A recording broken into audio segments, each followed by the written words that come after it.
baax dellu aman mbégte ngir ànd ak yéen seen émission Déclic mardi bu nekk ci heure bi ci TFM ñu di ci dalal gan di ci dalal kàngam ñu koy séq ak moom waxtaane ponk yu bari ci tolluwaayu réew mi kan mooy ganu Déclic tey ji ci télévision Futur Média ci kanam tuuti kon dinañ leen ko yeggee waaye balay boobu ma ànd ak ñi nga xam ne ñoom laa fas yéene àndal ci émission bi bokk na ci Ajaratu Binta Diallo Adja maa ngi leen nuyu amaan mbégte encore dajawaat ak yow ci Déclic. maa gën a am mbégte Mamadou Mohamed Ndiaye àndaat ak yow ci Déclic këram la. nuyu la bu baax a baax nuyu Pape Djibril nuyu Makumba nuyu xaar gan gi kon ci kanam tuuti le temps ñu nuyu aussi les téléspectateurs. Makumba Bey moom it ñu ànd ak moom ci Déclic maa ngi lay nuyu bu baax. maa ngi lay fay bu baax Mohamed nuyu Binta ak Pape Djibril ñu xaar gan gi ci kanam tuuti ci am yaakaar ne incha allah dinañ seq ak moom waxtaan wu amal njëriñ ñi ñuy seetaan. incha allah ganu Déclic kan la ci kanam tuuti dinañ ko xam dinañ xam taxawaayam ci réew mi dinañ xam mooy kan mais également taxawaayam ci réseaux sociaux yi mais bala ñu ciy sori. Pape Djibril nuyu naa la. di la fay bu baax Mamadou Mohamed Ndiaye di kontaan bu baax ci bokkaat ak yow jotaay bi di kontaan aussi bokk ak Alaaji Makumba ak Adja Binta Diallo di nuyu sénégalais yi ñuy seetaan yëpp si biir réew mi ak si bitim réew di ñaan sunu borom waxtaan bi am njëriñ. Déclic tey jii ñuy dalal monsieur Habib Sy ancien ministre de la République jamono ji ci wàllu politique muy président parti de l'espoir et de la modernité ay jaar-jaaram ci réew mi bari na ndombay tànk yi ko yàlla cërëre ci réew mi bari na taxawaayam ci réew mi kenn umpale wu ko lu baree bari danañ ko mën a waxtaanee ak moom ci Déclic ci fànn yu bari loolu ci kanam lay doon Déclic ni ma koy faral di waxe émission la boo xamante ne ji téléspectateurs yu télévision Futur Média waa Sénégal fu ñu mën di nekk mën nañu di ci ànd ak ñun di poser seen ay questions via suñu plateforme digitale yi mais également di ci participer loolu fan la ñu koy jaar Mamadou Ndiaye moo leen fi nekkal Mamadou maa ngi lay nuyu. maa ngi lay ziar di nuyu téléspectateurs yeeg internet wax nga ko ñoom ci émission bi lañ bokk am nañ possibilité interagir ci ay commentaires ci ay questions yi nga xam ni mën nañ ko poser ci suñu plateforme yi que ça soit rek Mamadou ci kanam tuuti naa ñëw le temps que ñuy xoolaat sa micro ñu mën a wax téléspectateurs yi fi nga xamante ne ji foofu la ñu mën a jaar ngir mën a bokk ci kii émission bi mën ci participer loolu ci kanam tuuti lay doon ma fàttali ne tey ji Déclic ci télévision Futur Média ki nga xamante ne ji kon moom la ñu ciy dalal moo di monsieur Habib Sy ancien ministre de la République président du parti de l'espoir et de la modernité bala kon ñuy sori di demaat ci Mamadou Ndiaye ngir mu wax ak téléspectateurs yi fan la ñu mën a jaar ngir bokk ci émission bi Pape Samba dañuy ànd ak dañuy ñëw ci beneen rubrique laata kon ñuy sori ci waxtaan bi.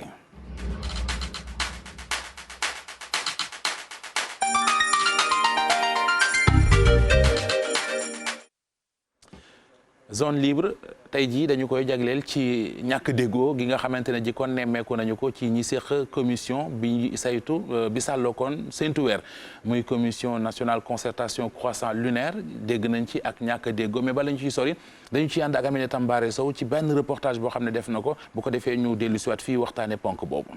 ab comité provisoire la ñu taxawal war a jiite lii di commission nationale de concertation croissant lunaire Imam Kanté jàpp ne lu ñu waroon a def la bu yàgg. kon nag comité provisoire baax na lu tax parce que day permettre au moins koor gi di ñëw jullit Sénégal yi mën a xam kilifa ban moo leen wax ni mën nañ tàmbali woor ak mën nañ korité suñu jàllee korité ak jàmm ñu dellu si nag waxtaanee dëgg nag kon ak nuñ ko war a tegee ci yoon defar ko ñi ci bëgg a bokk ñëpp bokk ci ñu doxal ko ci yoon. leneen li ñu war a lijjante ci gis-gisu imam mooy comité provisoire boobule dañu war a jox kàddu kenn ci ñoom ñeneen ñi doon ay adjoint. ku nekk ne maay kilifa bi bu ku nekk génnee wax li mu xalaat loolu du sotti kon il faut mu am kenn koo xam ni mooy kilifa bu jiitu ñeneen ñëpp nekk ay jawrinam nekk ay adjoint donc il faut forcément loolu te islam moom la wax amir. waaw islam moom la xoola jàkka ñi ni bu ñëpp ne bu ñu ne nañ julli takusaan ku nekk maay imam du sotti même bu doon ay milliards nit tam kenn mooy jiite kon nag léegi il faut que mu am kenn ku jiite ñeneen ñi nekk ay adjoint bu ko defee kooku nag moom la Sénégalais di xam mooy doon xar kanamu comité provisoire bi bu ñu waree wax dara moom mooy wax wala mu waxloo kiy wax.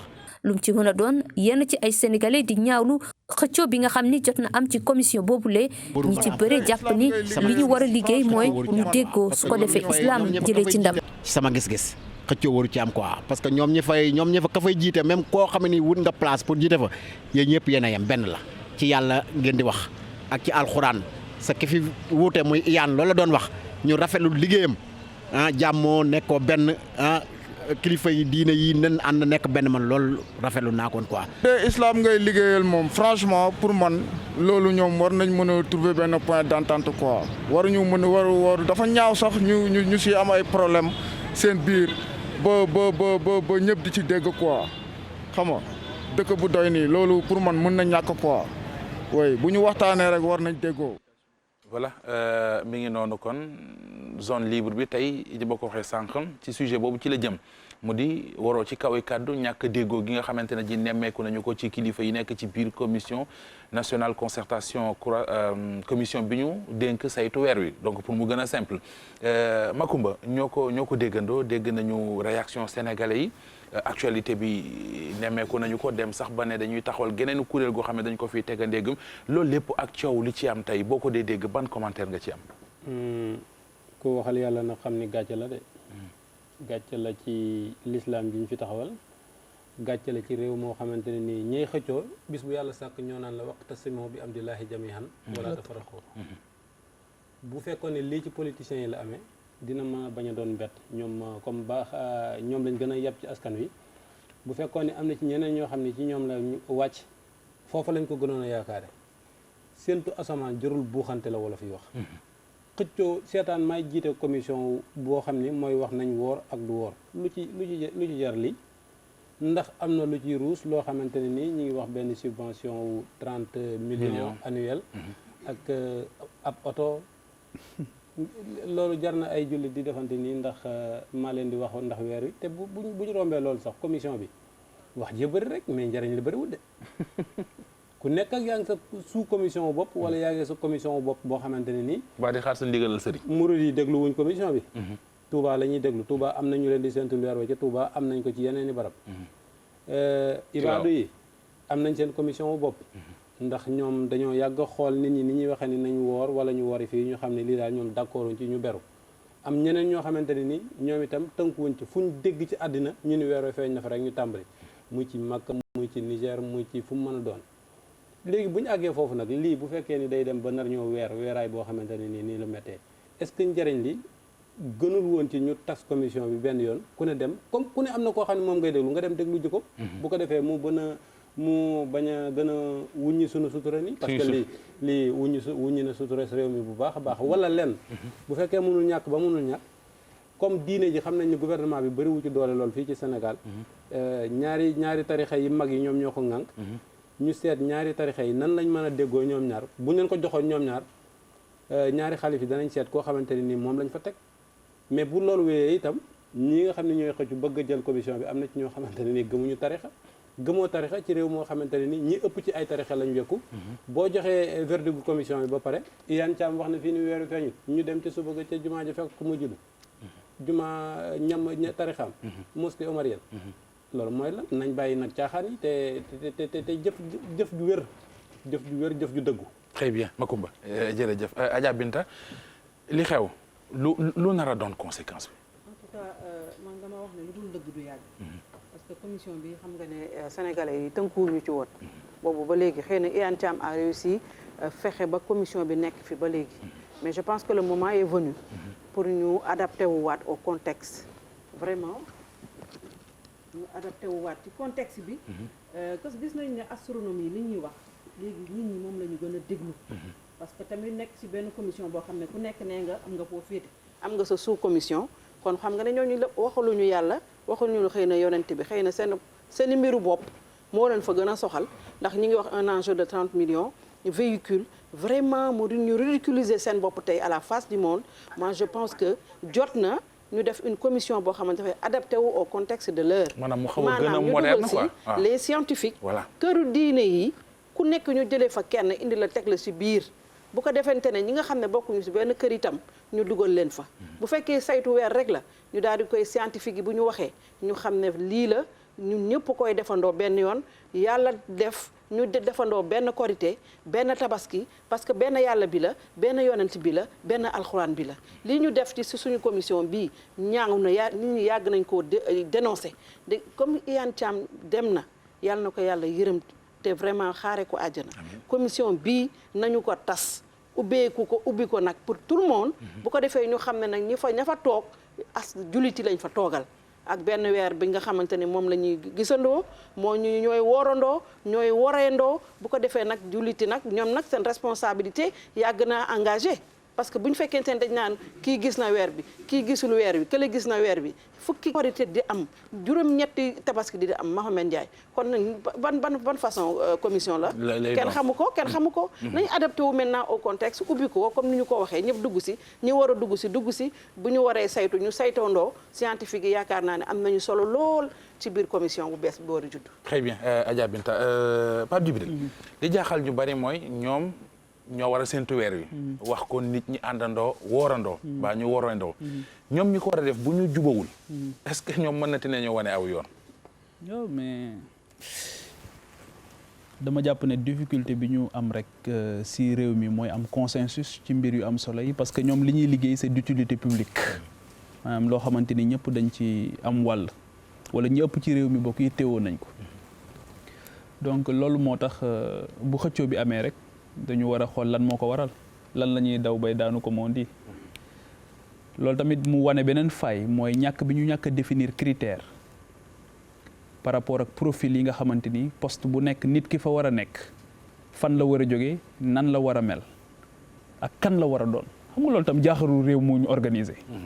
franchement mënul jaaxal réew mu ñu organiser ñu xam ne poste bi diw mandat yii la fi am mandat bi bu jeexee diw moo ko war a remplacer diw critères yi mooy tax mu remplacer ko ñu d'accord ci te lii ma jàpp ne liggéeyal sunu borom la ak liggéeyal nit ñi warul xëccoo bu métti bi waru ci am ba rayante di ci bëgg am mooy li ma ko ba wax léegi bu ci rayante amee nañu xool lan la ñuy daw bay daanu bu dee dafa am xaalis ce serait dommage que ñuy xëccoo xaalis bi bu dee dafa am ay privilèges yu ci am ce serait dommage bu fekkee ne loolu tamit dafa nekk di leen sonal waaye léegi nañ ko dindi nañu dindi loolu nga xamante ni moom moo nekk problème bi léegi ñu jox ko ñoo xamante ni liggéeyal seen borom rek moo leen ñor te am yitte damaa xam ci Sénégal gi ñoo xam dañoo am yitte ci weer ñooñ xaaruñu korité sax xaaruñu it tabaski pour di liggéey ci weer jamono bu nekk weer wu ne ñoo ngi nekk di ko saytu di publier ne weer wi feeñ na wala feeñul jamono bu nekk ñooñu nañ leen intégré jox leen ko dindi xaalis bi ne leen liggéeyal leen seen borom c'est une opportunité pour servir nit ñi pour liggéeyal nit ñi pour liggéeyal askan bi donc bu fekkee ne xaalis moom moo tax nañ leen ko kii maintenant yu mel nii li ma gëm comme li ma wax léegi ne dafa am intérêt public état aussi daf ci war a am wàll te loolu tamit dafay poser waat sunu débat bi par rapport ak état bi nga xamante ni moom la ñu am état bi ñi yittewoo weer yi ñooñu moom moo leen njaboote dañoo soxla loolu war di am une bonne information moom daf ci am rôle boo xam daf ko ci war a jouer. d'autant plus que mooy joxe subvention. warul am waaye nag boo joxe fooy joxe sa subvention war nga mën a nag. désigner critères yi tax nit ki ko wuutul lii la. et pour man liggéey bi ci Iyane Thiam def yàlla na ko sunu borom dolli yërmande la meilleure manière rendre ko hommage mënoon na nekk tey jii la nga xamante ni doon na ko am comme difficulté ñu régler ko définitivement pour que ñu tourner page boobu définitivement mën a jëm suñu kanam te sëñ Sidi Mokhtar Mbacké yàlla na ko yàlla dolli yërmande ak leer ak sëñ Abdou Aziz Sy Al Amine dañ cee taxawaloon taxawaay bu am solo et je pense que ils avaient montré une voie boo xamante ni bu ñu ko continuer woon yii yëpp ce serait derrière nous très sincèrement mais c'est dommage c'est triste et que ñoom ñi ci nekk di ci xëccoon nii ba pare dafa am lu Sëriñ Sambay doon wax Sëriñ Sambay dafa doon wax ne seetlu na ne moom bi médias yi existé rek la tojonte bopp yi existé ci weer wi ñun tamit ñu xoolaat sunu rôle bi ñu ciy joué. média yi waaw jox kii micro dem jox kële parole jox est-ce que kiñ ci war a jox parole dëgg kiñ ci war a déglu est-ce que dinañ ko déglu. maanaam jóg jëm ci li officiel. ak liy dimbali réew mi c'est-à-dire que bu ñu leen joxee parole ba pare déglu parti yëpp lan liy dimbali réew mi ndax ñun dinañ ko joxe dëgg réew mi xam ko xam nan la ñuy def ba poser ci ay pas yoo xam dina tax ñu dem de l'avant. très bien Mamadou. C'est bon foofu voilà très bien ñu bëgg a xam rek téléspectateurs yi ànd ak ñun ci Déclic ana fan la ñu mën a jaar ci suñu bon fàttali lay doon suñu plateforme yi waxtaane également gan gi ñu am tey mu di ancien ministre Habib Sy. voilà Habib Sy tey ki nga xamante ni kenn dootu ko présenté surtout ci taxawaayum digganteem ak politique internet yi min nañu fi ñu war a mën a jaar ci suñu plateforme yi rawatina ci réseaux sociaux yi actuellement nous sommes en live sur Facebook ñu ngi Twitter ak hashtag bii di Déclic wala Déclic TFM moom nag bi ñu xoolee comme ni ñu koy baaxoo di defee ak à chaque fois suñu amee benn invité bu ñu xoolee taxawaayam ci réseaux sociaux yi am na ci taxawaay bu am solo il est actif sur Facebook réseau social bi nga xamante ne ëpp na ay commentaires ak ay parfois di partager gis-gisam wala xalaatam ci doxalini réew mi ci surtout page Facebook personnel am na pourtant page Facebook bi nga xamante ni mooy page officielle bi nga xam ne moom lay jokkalanteeg wala moom la baaxoo di def ak ñi nga xam ne ñoo koy suivre ci compte Twitter am bariwul trop ñu koy ay followers comme ni ñu koy waxee maanaam ñu koy suivre mais pourtant ma nga fa parfois ñu gis ay tweets yi nga xamante ni donte toujours ci actualité bi nga xamante ni mooy politique bi réew mi dina ci joxe xalaatam loolu nag moo nekkoon à peu près ni ñu koy gisee wala ni ñuy xoolee taxawaayam ci réseaux sociaux yi en tout cas ku actif la ci réseau social bi di Facebook bu ñu xoolee yeneen yi nga xamante ni gis nañ ci am na ci taxawaay bu am solo moom Habib Sy en tout cas internautes yi tamit gis nañ ni à chaque fois bu joxee xalaatam dinañ koy partager surtout ci page Facebook am bi nga xamante ni moom la duppee Habib Sy moo bari na ci aussi internautes yoo nga xamante ni dañuy am interactivité ak moom surtout ci bu joxee xalaatam ci yenn situation yi nga xam ne réew mi da koy dund loolu nag moom la taxoon à peu près ñu xool lii di réputation ba xam naka la taxawee ci réseaux sociaux yi hashtag bi nag Déclic la wala Déclic TFM boobu ngeen mën a jaarale gannaaw boo leen posé seen ay questions wala ngeen commentaire ci gan gu màgg bi nga xamante ni baaxoon nañ talaata bu ne di ko recevoir ci Déclic bi nga xamante ni questions yi dinañ ko taataan léegi daal di koy ñëw partagé. gan gu mag googu tey ci Déclic ancien ministre de la République Habib Sy la bari ay jaar-jaar ci gouvernement yi fi jaar. muy bu Abdoulaye Wade ay ndombay tànk yu bari ci wuute yoo xam ne amee na ko fi am taxawaay ci wàllu politique bi yooyu ak yeneen dañu ci ànd ak dañ leen di dégtal portrait bi laata kon ñuy recevoir gan gi.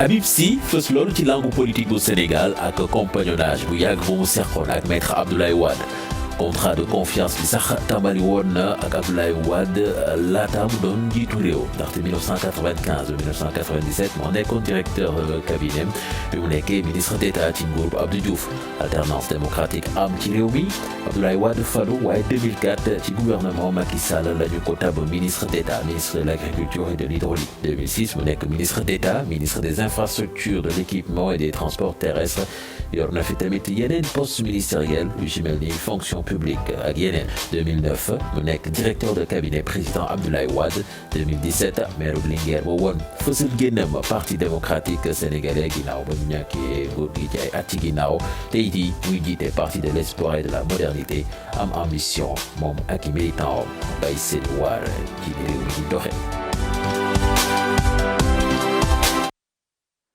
kooku ñu leen jéem a nataalal moo ñu fekk si tey jii fas yéene doon gànnu Déclic ci télévision Futurs Médias ci mardi bi mu di monsieur Habib Sy monsieur le ministre ñoo ngi lay nuyu bëgg lool ci la nga ñu fekk si di la sant bu baax it nag.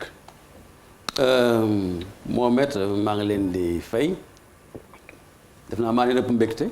jërëjëf. ndaxte yéen ñëpp même bu fekkee ne ñu ngi soog a toog émission maa ngi leen di seetaan. di apprécier liggéey bi nga xam ne yéen a ngi koy def ci TFM kon nag yaakaar naa ne tey suñu daje bi dana am njëriñ bu rëy ci Sénégal. incha allah mën nañu sóobu ci waxtaan wi ndax ponk yu ñuy xaar bari na actualité bi bon bala ñuy sori rek sànq am na ponk bu ñu doon waxtaanee muy jafe-jafe yam ci croissant commission bi ak liñ ciy dégg ak fi mu mujj ñu bëggoon ci am sa xalaat tuuti rek laata ñuy dugg nag ci waxtaan bi. maa ngi leen ci doon déglu surtout déglu naa li Pape Djibril wax.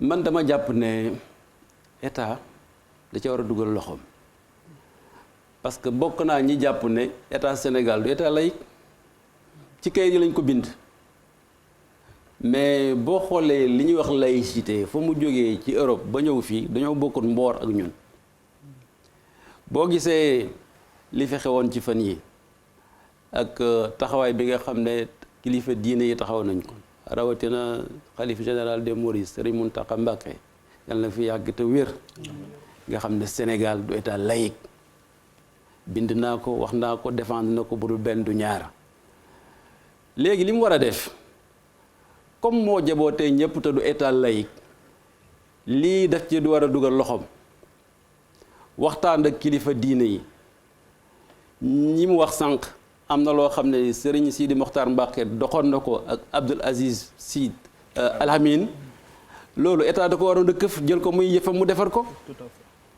man dem naa sax ba xëy naa danañ ci ñëwaat ci waxtaan bi ci sama projet de société ma ne Sénégal dafa war a am haut conseil religieux auprès du président de la République haut conseil religieux auprès du président de la République mais yooyu dañ ci ñëwaat ci kanam incha allah.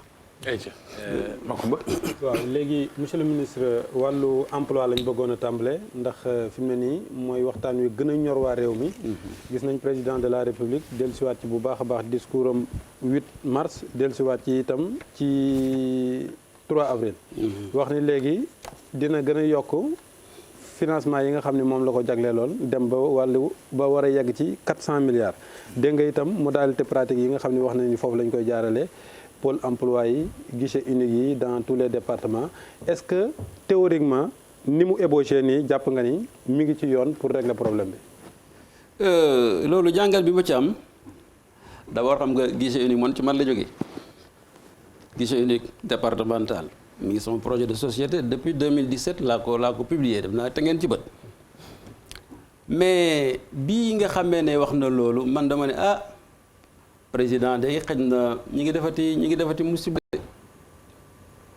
ndaxte dafa am lu ko jiitu problème emploi Sénégal bu fekkee ne yow bañ la falee ba léegi juróom-ñeenti at yaa ngi dugal xaalis te nga jàpp ne la ngay dugal àggut fa mu war a àgg ndaw yi di la ko wax ngay dégg bala ngay fabat lu tolloog ci 400 milliards di ko ci dugal na nga taxawaat seet sa bopp nag évaluer xam kat sa xaalis boobu nga def ay ANPEJ la xaw ma et cetera DER et cetera fan la dugg lu tax nga def ay lu toll ak ay milliards yu toll noonu te xëy mi ndaw ñi amuñ ci satisfaction kooku mooy lu njëkk.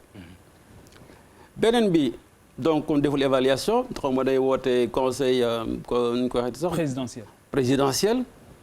mais loolu du mooy régler problème parce que foofu waxtaanu 1 heure de temps la 2 heures de temps la. ma jàpp ne ci li ma xam man ak sama expérience xaalis boobu sax mënoon na ko cee bañ a def noonu dafa am lu ko jiitu boo xayma li nga xam ne mooy par exemple li ñuy wax entreprise yu ndaw yi nga xam ne moom tout tànk mën nañ ko tuddee noonu petite et moyenne entreprise ci Sénégal ñëpp nangu nañ ne li nga xam ne mooy koom-koomu Sénégal téeméer boo jël juróom-ñeent fukk ya ba ja juróom-ñeent fukk ak ñett ñoom la te boo seetloo réew yi nga xam ne jëm nañu kanam lu mel ne Maroc lu mel ne Île Maurice lu tax ñu dem parce que la ñuy tëgg ci koom-koom li ci ëpp petite et moyenne entreprise ñoom ñoo koy def dem nañ ba téeméer boo jël par exemple Île Maurice juróom-ñett fukk yi ñoom ñoo ko indi ci koom-koom Maroc dem nañ ba juróom-ñaar fukk yi ñoom ñoo ko indi ci koom-koom Sénégal ñi ngi toll ci fanweer ak juróom li ko waral mooy boo jëlee par exemple li ñuy wax commande publique maanaam président moo fi waxoon ne léegi bu ñu defar ay meuble ak yooyu danañ ko jox ñi nga xam ne ñooy menuisier Sénégal mais li mu njëkk a def xam nga lan la li nga xam ne bureau réunion bu ndaw bi nekk présidence nga xam ne menuisier Sénégal moo ko defaroon bu mu ñëwee daf koo dindi def ci mobilier étranger. dégg naa ñu ne am na bureau boo xam ni ab Sénégalais ko defar de. même bi ma wax dama koo xam ndax ci dollu ma ne boo jëlee léegi mooy bi nekk sa salle Bruno Diatta. non ci kaw ci bureau personnel. léegi commande publique bi ñeneen dana mat 500 milliards maanaam téeméeri milliards. ëpp na ko foofu léegi dana mat 800 milliards ñi nga xam ne ñooy entreprise yu ndaw yi xam nga lu ñu ci am 25% 50 milliards rek lañ ci am xam nga li waral loolu lépp mooy Sénégal pour que entreprise yu ndaw yi mën a dem jóg ci li nga xam ne mooy financement dafa métti koo xam ne kii yow da ngay utiliser bawol nga di utiliser sa doom sa rak sa jarbaat ñu ne la bala ñu lee bala nga indi état financier mënu ko, c'est pas possible. état defal li nga xam ne mooy BNDE tuddee ko Banque nationale de développement économique je pense mais xaalis bi nga xam ne ñi ngi koy utiliser pour di financer entreprise yi dugaluñ ko BNDE la ci ëpp ñu ngi ko dugal ay banque commerciale yoo xam ne Maroc ñoo ko moom France ñoo ko moom ak ñeneen ñoo ko moom te boo jëlee réglementation bancaire fii Sénégal amul fenn fu ñu bind ne réglementation bancaire bi am na benn mot développement amul donc li nga xam ne état defar na ko muy banque nationale de développement BNDE ñu ne day financer développement moom ak banque commerciale yi ñoo yem benn kiif buri ko donc mënul financer le développement ni mu ko bëggee mënul financer même les collectivités locales bu fekkee ne yooyu yëpp am na mooy la xam ne dala gàllankoor ba nga xam ne li nga war a def ci xëy mi mënuloo ko bala ngay fabar nag lu toll ci ñeenti téeméeri milliards di ko ca dugal foog nga évaluer mu nar a nasaxaay na nga toog nga xool li ngay def loolu lépp pour nga régler ko boo ko régler ba pare nag ñu soog a jublu ci yooyu. monsieur le ministre parce que nga baal ma oui. li ngay wax ni dafa am solo trop mais tey jii la recette parce que tey problème yi ñun ñëpp constaté nañ ko boo xoolee plateau yëpp problème yi rek la ñuy waxtaanee je pense que le diagnostic il est fait mais tey jii yow li nga xamante ni tamit dinañu dimbali tey mooy sa retour sur expérience bi ngeen nekk aux affaires surtout par rapport à l'emploi ndax mas naa laa dégg nga wax ju am solo par rapport au secteur informel te ma jàpp ne problème mu emploi yi moom daf ci bokk bu baax a baax a baax retour sur expérience bi yéen yan obstacle ngeen amoon lan moo taxoon ngeen am jafe-jafe pour régler lii parce que Macky Sall dafa hériter aussi un passif dans ce sens là retour sur expérience bi lan moo tax mënu leen ko woon a régler wala ngeen tegu ci yoon woo xamante ni dinañ ko régler. waaw xam nga moom loolu moom d'accord nañu parce que président Abdoulaye Wade moo ko wax ne politique de l'emploi réussir ko bien que nag def na ci lu bëree man jàpp naa ne ci sama ci li ma ca gis li ma ci saytu politisation daf ci bëri woon te ba léegi mi ngi fi maanaam politisation mooy li nga xam ne moom la ñuy jox financement nit ñi jëmale ko ci xale yi nit ñi dañuy fas rek yemale ko ci ñoom seen parti ñoomu neen te buñ ko ca yemalee ñu ne kii di xaalisu Habib Sy la xaalisu Abdoulaye Wade la xaalisu nangam du ñu remboursé bu fekkee ne yow dund nga lu mel noonu tey nga ñëw am expérience boobu waruloo la nga xamoon ne ca nga defoon njuumte nga da ca delluwaat te loolu dafay am moo tax ma ne nañu taxawaat xool moo tax ma def proposition bi nga xam ne depuis 2017 laa ko publié nañu def des guichets uniques au niveau de chaque département mais du lu ma xalaat comme ça rek dama gis man xam nga ñun 1981 la ñu am maîtrise boobu Abdou Diouf moo fi nekk président de la République moo amoon xalaat bu rafet moo opération maîtrisard ñëpp ne dafa échoué et cetera mais man jàpp ma dafa échoué les boulangeries yooyu waaw mais dafa am tout simplement xalaat bi rafetoon na mais mesures yi ko waroon di jàppale accompagnement moo fi amuloon les mutuelles de crédit amuloon ONFP formation amuloon ADPME pour encadrer les jeunes nga jël un universitaire un jeune qui sort de l'université avec sa maîtrise ou sa licence nga jox ko 10 ou 20 millions aucun encadrement amul benn incubation day échouer moo tax man ma ne bu fekkee ne dañuy génne xaalis il faut que ñu def de sorte que bu ñuy def les guichets uniques au niveau de chaque département il faut que ñu am mutuelle de crédit bu fa nekk ñu mën koo recruter ci appel d'offre mais ñoom it il faut que état dugg ci ba seen taux de crédit ñu wàññi ko parce que mutuelle de crédit taux yi ñuy joxe nit ñi mënuñ ko supporter day dem ba 18% des fois 20% c'est anormal war na am ku fa représenter ONFP war na am ku fa représenter ADPME war na am par exemple ku fa représenter CQNP et cetera.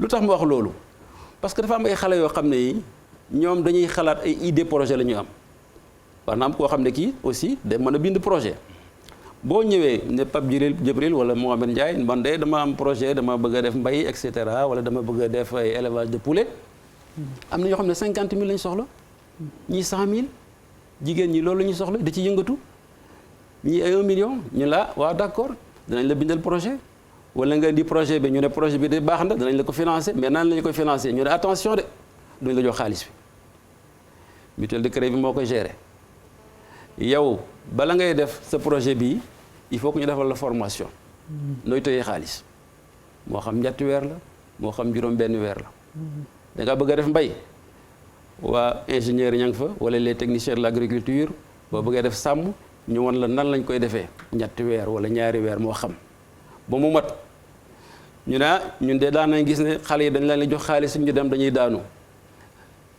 da ngaa soxla def élevage de poulet la nga war a jënd ci matériel ñoom ñoo la koy jëndal duñ la ko jox da nga war a jënd matériel agricole duñ la ko jox nga dem jënd ñoom ñoo la koy jëndal teg sa loxo bu yëpp matee nag ADPME nga xam ne loolu mooy liggéeyam mu won la comptabilité ak tout ça noo koy defee pour que ëllëg si biir boo ci génnee nga mën a am possibilité yow dem wutal si financement bopp buñ la encadré incubation boobu au niveau départemental ba mu mat ñu ne la xëj na danañ la jox benn fonds de roulement boo xam ne ci ngay am si tuut di la évaluer progressivement monsieur le ministre est-ce que boo demee nag ba nga xam ne mokkal nga ñu bàyyi la nga demal sa bopp effectivement il y aura un taux de perte comme dans toute entreprise mais tu te fixes un objectif en se disant que man par exemple taux de déperdition vers les 20% lay doon dana am 80% taux de réussite kooku mooy ñi nga xam ne ñi ngi ci les jeunes les petits projets mais il y a les jeunes qui sortent de l'université en plus de cela en milieu rural toujours dañuy wax mbay mi mais man nekkoon naa ministre agriculture mais ni ñu bëggee fab sénégalais yëpp dugal leen ci mbay mi ànduma ci parce que déjà boo jëlee téeméeru sénégalais yu nekk juróom-benn fukk ya bu ca juróom-ñaar fukk ya nee nañ ca mbay la ñuy yëngatu te ñooñu mënuñoo dundal fukki millions sénégalais ak juróom-benn. boo demee ci yeneen réew yi nga xam ne ñoom ñi ngi dundal seen bopp téeméer boo jël juróomi nit ñoo ca nekk mbay di dundal ay centaines de millions de personnes. yaa mbay et mbay ah. waaw agriculteur ak paysan. ma ne léegi pour comme noonu la. il faut que chaque département. ñu am fa un collège agricole un lycée agricole. ñi nga xam ne dañoo dem ba bëreewee mënuñoo jàll bëgg a mbay ñu former leen ca machine nu ñuy defee machine mbay ak et cetera ñi nga xam ne ay baykat lañu. nga lijjanti foncier bi ba pare. maa ngi ñëw. ñi nga xam ne ay baykat lañu. seen doom jàngul. ca tool yi lay nekk ñetti weer lay def lu ci des mu taxawalu. ñu dugal leen fa ku nekk ak sa niveau ñu jàngal la nan ngay defee mbay bu ñu paree état moo leen di jox suuf état moo leen di jox ndox état moo leen encadré ne leen bu leen ñu fontoo nag dama bëgg yéen ñii fii ak fukki at wala juróomi at li Sénégal di dundee na ngeen ko produire sur l'ensemble du territoire national ba pare nga développer nag comme on dit des industries petites industries de transformation agricole et non agricole en milieu rural léegi nag bon damay gàttal rek ñi nga xam ne c'est les étudiants et consorts génn bon xam nañ même seen maîtrise mais ñooñu ñi ngi jëm ci ZLECAf maanaam Afrique marché bi mu bokk yëpp 1,2 milliard nit lañu on n'a pas de capitaine d'industrie bu mën a dem ci marché boobu ces jeunes universitaires et cetera qui sortent de l'université et cetera am na ñu bëri ci programme bi nga xam ne moom la ñu def moom la ñu leen war a former pour ëllëg sa biir ñu mën a dem à l'assaut du marché africain et c'est possible mais bala nga koy def il faut nga am banque du commerce extérieur marocains yi tey BM xaw ma ñi fi ñëw BMCM ñi fi nekk yëpp marocains yi am puissance ñëw Afrique bëgguñoo dominer mais ci loolu la ñu jaar alors donc voilà quelques pistes. Très bien. yoo xam ne yi Binta buñ ko defee yaakaar naa ak yeneen yi nga xam ne mi ngi ci biir mën nañu régler yu bëri ci problème emploi au Sénégal bien sûr on ne peut pas tout régler mais au moins danañu permettre que jeunes yi ñu am ci lu ñu jàpp ba affaire bi xaw a monsieur le ministre man dama doon dégg wala boog invité nañ fi ay jeunes ñu nekk dañuy wax nga ko sax yow sànq dañuy politiser emploi yi nga xam ne dañ koy joxe état mi ngi koy joxe léeg-léeg surtout emploi yi fonction publique di joxe nekkoon nga ancien ministre de la fonction publique kon xam naa li nga wax dafa confirmer rek li nga xamante ne xale yooyu ñu ngi koy faral di wax bi ñuy jàll ci suñu ay émission beneen bi mooy convention état employeur état day jàppale yenn entreprise yi mais gis nañ ne employeurs yi dañuy def lu leen neex seen i employés lu leen soob rek la ñuy def seen i employés dafa mel ni état foofu tamit évalué wul côté boobu contrôlé wu ko beneen bi mooy le secteur informel bi nga xamante ni pratiquement 70% nee nañu lay créer ci emploi lan moo tax état ba léegi bi ñuy wax ne dañuy formaliser le secteur amul cette volonté quand même jox gëdd le secteur informel. li nga wax dëgg la convention état entreprise man nekkoon naa fële ministre de l'emploi yàgguma fa sax d'ailleurs mais kooku tamit dafa sooxe idée bi baax na mooy xale yi nga xam ne dañu nekk ci école yi ñu war leen a jox emploi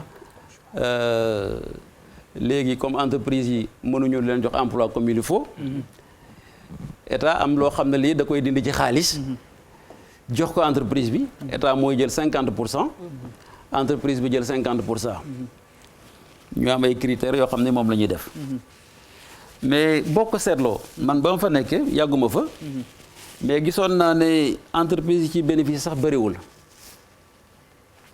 mais en plus de cela état daawul fay da ngay toog lu yàgg du fay entreprise yi de telle sorte que duñ am volonté ñoom it liñ bëgg def ñu def ko duñu ko def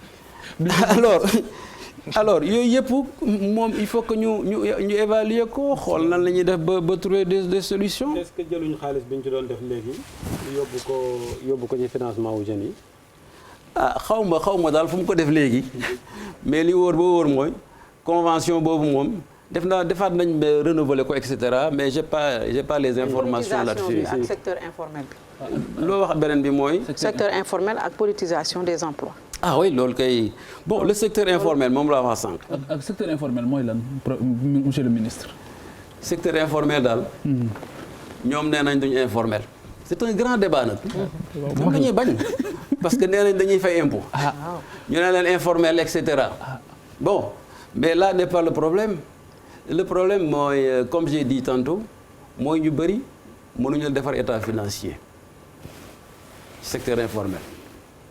te état financier moom da la banque di laaj pour nga dem ñu may ab lebal la mais ñun loolu bokkul suñ culture comme bokkul suñ culture nag bokkul suñ aada bokkul suñ cosaan état moo war a def effort wax ak ñi nga xam ne ñooy BCEAO banques yi ne leen lii mënul dox parce que ñun da ngay dem fii marché Sandaga ci kóolute rek la ñuy doxee mën naa la jox 10 millions léegi nga dugal sa poche dem ñëw liggéey fay ma et cetera mais tant que encadré wuñ leen ba nga xam ne ñoom mooy li ma wax léegi il faut que mu commencer ci suuf jëm ci kaw ñu encadré leen di leen incuber progressivement ba ëllëg si biir ñu assouplir les conditions ñu mën a am ci financement yi bu baax mais bu fekkee ne mënuñu jot ci financement secteur informel ba pare bu fekkee ne ni ñu ko waxee les entreprises petites et moyennes entreprises chaque année 80% yi dañuy dee.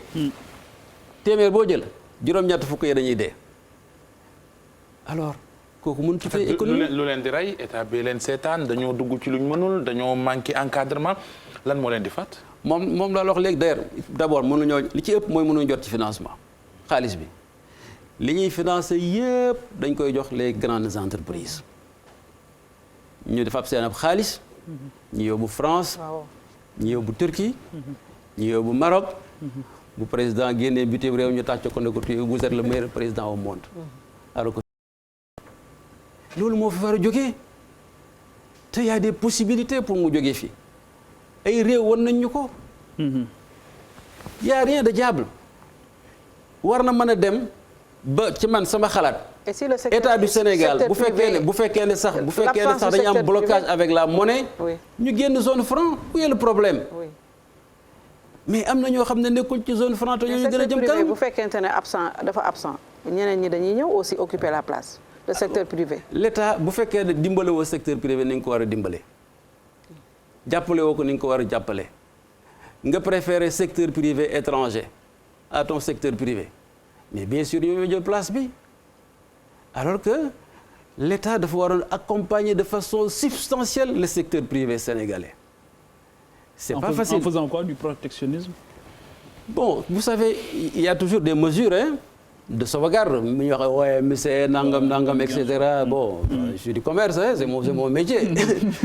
Il y a toujours des possibilités pour manager pour protéger tes entreprises. Sauf que boo yaatalee multinationales yi ba ñu toog. Tribunal international lañ lay nappee. waaw yooyu yëpp ay wax la parce que Sénégal fi mu jëm. mais je pense que surtout avant ayant du pétrole du gaz et cetera bon là aussi on peut en parler. Les gens ont besoin de nous. et y a rien de nouveau lépp loo xam ne lii ñi ngi koy proposé xëy na am na état yoo xam ne def nañ ko. maintenant nag volonté bi mooy des. ak njàmbaar gi. ak bëgg sa réew. bëgg sa réew mu jaral la lu nekk. bu fekkee ne nag. yow da nga ñëw rek boo xool étant dans le pouvoir yëf yi nooy ngay tukki dama ko ñëw et cetera bon il y a certaines choses yoo xam ne mënuloo ko def. li ma jaaxal ci sa argumentation mooy da nga ne nañ ubbi ay banque de commerce extérieur. déjà defuñ loolu CFA bi nga xam ne moom la ñu bokk ci zone CFA bi ci biir zone CFA boobu nga xam ne dañ ko am ñu ko bokkal ba pare c'est une monnaie qui est garantie par la France yow banque commerce extérieur boobu la mu war a def monnaie CFA bi moo koy def nga ne nañ ci génn te alors que li nga waxoon ne mooy préalable bi defaguñ ko. dama ne ñi ngi jëm ZLECAf xam nga ZLECAf. waaw zone de libre échange. zone de libre échange. continental Afrique marché boobu 1,2 milliard maanaam milliards yi nit.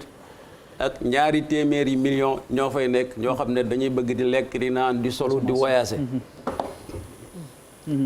comme français yi ak du moins européens yi dañuy tëj seen marché xam nga suñu jafe-jafe mooy lan dañ naan la yow par exemple bu fekkee na ngay defar gerte wala ngay defar café et cetera ñu ne la bon yow sa café gii daal bu fekkee ne digaloo ci dara rek noonu ñu ngi ko jaayee buy dugg suñu réew du fay dara nga ne waaw ñu ne nag léegi fekkee ne da nga cee def valeur ajoutée da nga koy defar café ba mu nekk ci pot nga bëgg koo dugal Europe loolu ñuy wax progressivité des droits ñu teg la ay daan yoo xam ne yi mooy ëpp junni yoon li nga xam ne xëy na moo ëpp li ñuy teg café bi jógee Chine wala bitim réew beneen réew pour mu dugg ci marché Europe yéen a ngi comprendre li wax de telle sorte que ñoom tubaab yi dañuy freiner suñu industrialisation.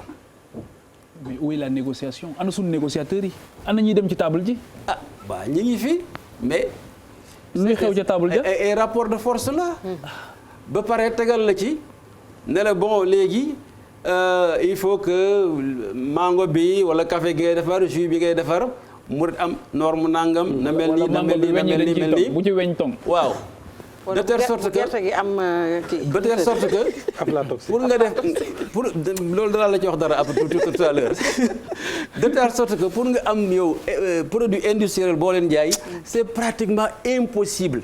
parce que dañuy faral seen produit ci wet gi. waaw léegi nag ma ne la comme yëf yaa ngi soppeeku ñu am marché boo xam ne ñun africains yi ñoo ko moom muy 1,2 milliard individus kooku dañ koy waajal. sauf que ñoom marché boobu duñ ñu ko bàyyee de. waaw mais ñun ñu waajal suñu bopp comme ñoo ko moom. moo tax moom laa wax ne il faut que ñu les jeunes étudiants ñuy génnee université consort ñu commencé def des capitaines d'industrie former leen fii am objectif jëm ci marché unique africain parce que yëpp dañ koy waajal. bu ñu ko deful li nga wax dëgg la dañuy ñëw jëlaat lépp accaparé wu ko. la ñuy jëlaat. ma ne bu fekkee ne loolu ñoom dañu ko nar a xañ ndax seen ab xaalis muy franc CFA jar na Sénégal génn CFA. xam nga am na jamono président Wade bëggoon cee génn moom rek. génn la zone franc où est le problème. Gambie ngi nii yore xaalisam mi ngi dem. Mauritanie ngi yore xaalisam mi ngi dem.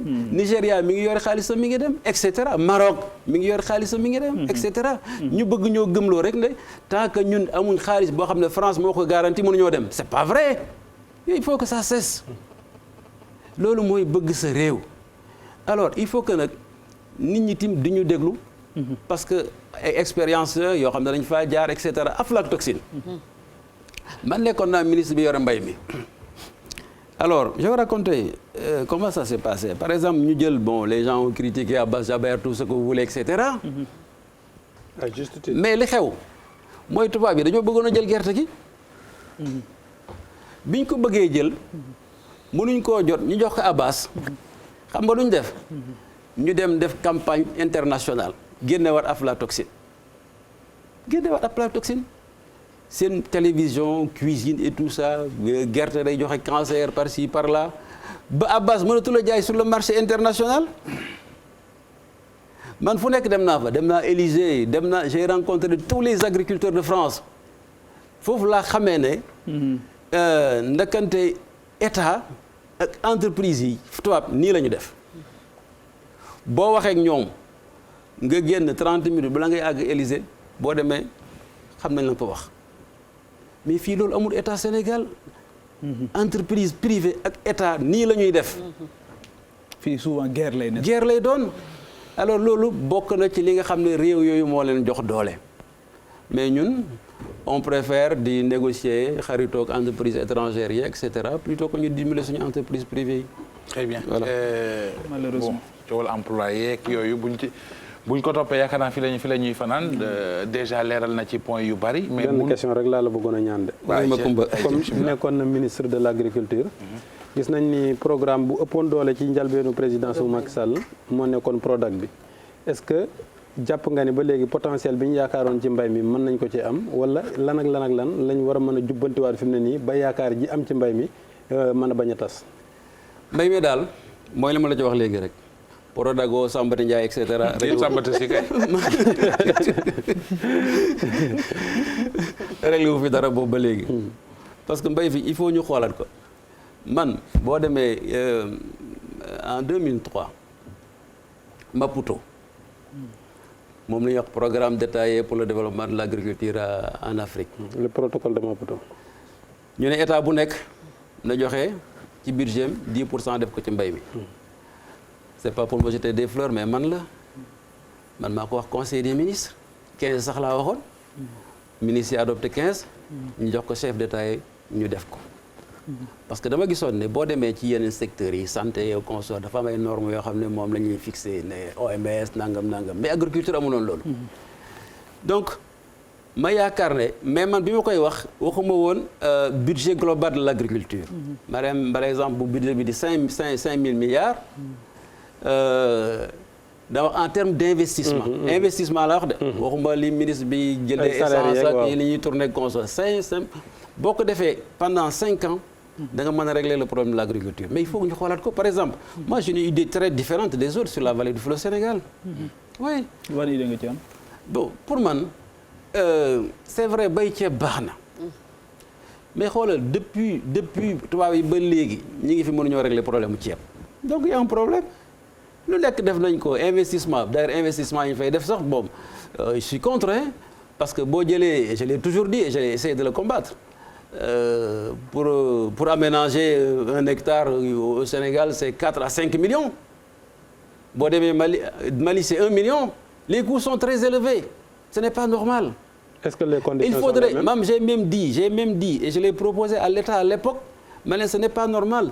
Avantage, CSS, il faut qu'on l'implique dans l'aménagement des terres. Parce que nous avons fait exonération, etc. mu am matériel ñu am problème dundu ceeb te CSS mënul dem di aménager les terres pour l'État du Sénégal et pour les paysans sénégalais. Les gens étaient d'accord, personne ne l'a fait. Alors boo jëlee par exemple nga jël la vallée, le Sénégal dafa am déjà un marché, un créneau très intéressant dans le domaine de l'horticulture. ñu ngi mën a jaay suñu tomate cerise dem nañu à l'époque on était 2e sur le marché international après Israël ñu ngi jaay bay pomme de terre et cetera. alors que boo xam nga un hectare de hectare du ceeb lu mu lay indil. 300 000. xam nga hectare du soble lu may indil. mën na leen 4 millions. ah te jar naa bay di. xam nga hectare soble mais oui hectare patate douce xam nga lu mu lay indil. mën na leen 4 5 ba 7 millions. c'est-à-dire que ceeb soble bi ñuy bay ñoom baykat yi moom mooy financer ceeb bi donc loo mën a def. loo mën a investir tant que prix ceeb bi mooy yées prix soble prix gombo prix kaani prix patate douce paysan bi il préfère consacrer def loolu parce que moo ko ëppal xaalis alors en termes d'économie comme am nañ créneau déjà sur les produits l'horticulture pourquoi ne pas développer l'horticulture dans la vallée exporter ci marché extérieur pour am des devises à grande échelle.